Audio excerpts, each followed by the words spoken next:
আজকে আমরা একটা নতুন ব্লগ করতে চলেছি। আজকে আমরা সুন্দরবন ভ্রমণ করতে যাচ্ছি। বুঝতে পারলেন আপনারা? ওই দেখো, ওই দেখেন, দেখছেন জলগুলো কেমন রোদ পড়ছে বলে ঝকঝক করছে। আর ওই দেখেন গাছ, দেখছেন গাছপালা ওখানে শুকিয়ে গেল। ওইদিকে দেখেন, ওইদিকেও শুধু গাছপালা, জঙ্গল জঙ্গল দেখছেন। তাহলে দুদিকেই জঙ্গল, কিন্তু আমরা এই জঙ্গলের মাঝখান দিয়ে যাচ্ছি।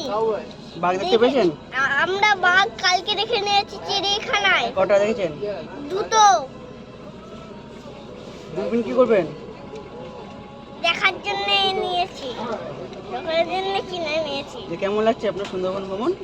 খুবই ভালো লাগছে। তাহলে সবাই এলে আনন্দ পাবে তো? হ্যাঁ, কি বেশি আনন্দ কারা পাবে, বড়রা না বাচ্চারা? বাচ্চারা বড়রা সবাই 50-50 আনন্দ পাবে। হ্যাঁ। ঠিক আছে, তাহলে আপনারা সবাই আসবেন সুন্দরবন ভ্রমণ করতে।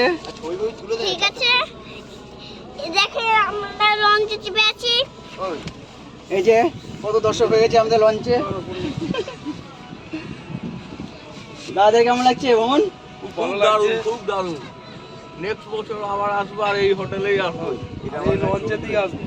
হ্যাঁ, দেখছেন আপনারা, এরাও বলছে যে এইটা ভালো লাগছে। আমার কথাটা বলে ঠিক হলো কিনা ভুল বললাম? একদম একদম 100-100 ঠিক হলো আপনার কথা। ঠিক আছে, তাহলে এখন রাখা যায়। হ্যাঁ, রাখা যাক। আজকের ব্লগ এইটুকুই ছিল। আর বড় করলে আমি আর বড় করতে পারবো না। Tata, good bye, good bye, I love.